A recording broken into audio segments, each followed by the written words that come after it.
Salam sejahtera dan salam harmoni untuk kita semua.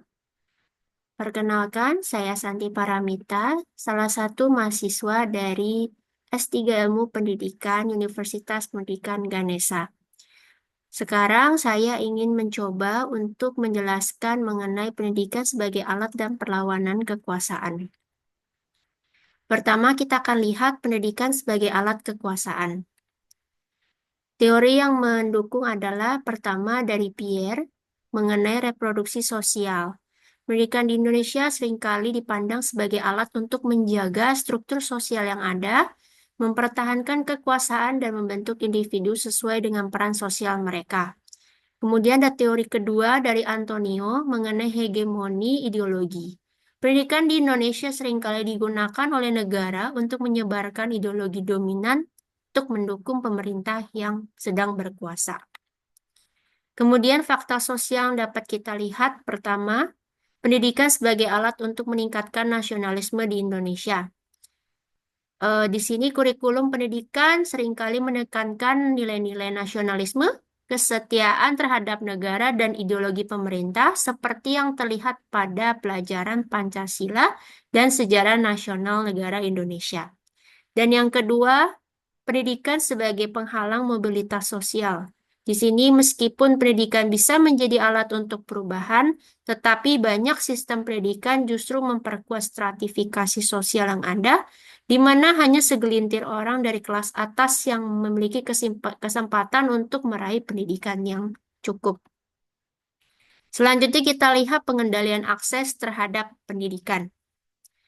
Teori yang mendukung adalah pertama dari Max Weber mengenai stratifikasi sosial, di mana akses terhadap pendidikan adalah salah satu cara untuk mempertahankan kekuasaan sosial dan ekonomi. Di sini pendidikan juga dibedakan berdasarkan kelas sosial dan ekonominya. Dan teori yang kedua adalah dari Karl Marx mengenai pendidikan dan dominasi kelas. Di sini pendidikan digunakan sebagai alat oleh kelas penguasa untuk menjaga dominasi mereka dan menghindari perlawanan dari kelas bawah. Fakta sosial yang dapat kita lihat di Indonesia, pertama adanya ketimpangan akses pendidikan di antara daerah-daerah yang ada di Indonesia. Akses pendidikan yang berkualitas juga terlihat sangat berbeda antara daerah perkotaan dan perdesaan.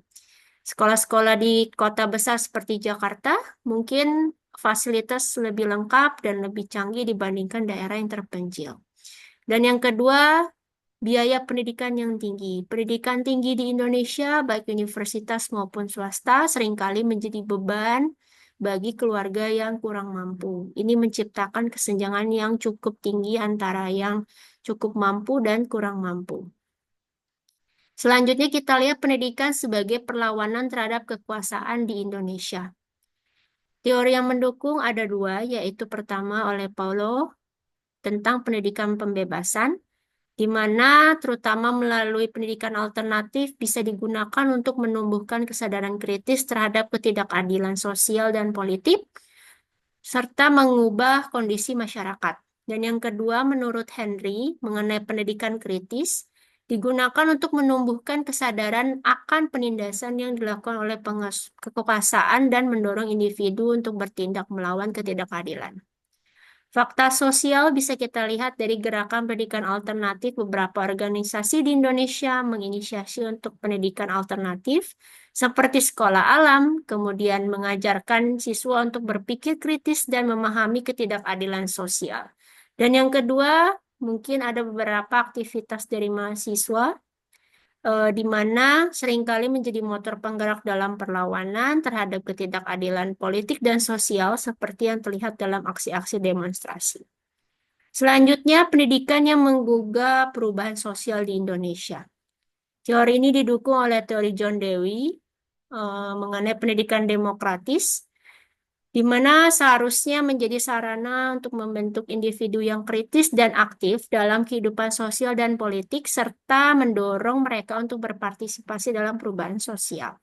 Dan yang kedua, menurut Anthony tentang teori perubahan sosial, pendidikan dapat berperan mempengaruhi dan mendorong perubahan sosial dalam bentuk pola pikir individu yang sadar akan ketidakadilan dan perlunya perubahan.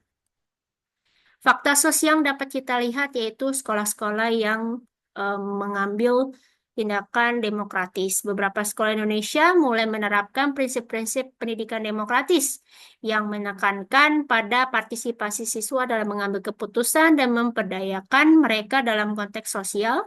Dan yang kedua, perubahan sosial melalui pendidikan yang inklusif. Program ini yang memberikan kesempatan bagi anak-anak dengan kebutuhan khusus atau dari latar belakang yang kurang mampu untuk mendapatkan pendidikan yang layak dan dapat dianggap sebagai bagian perubahan sosial menuju yang lebih adil.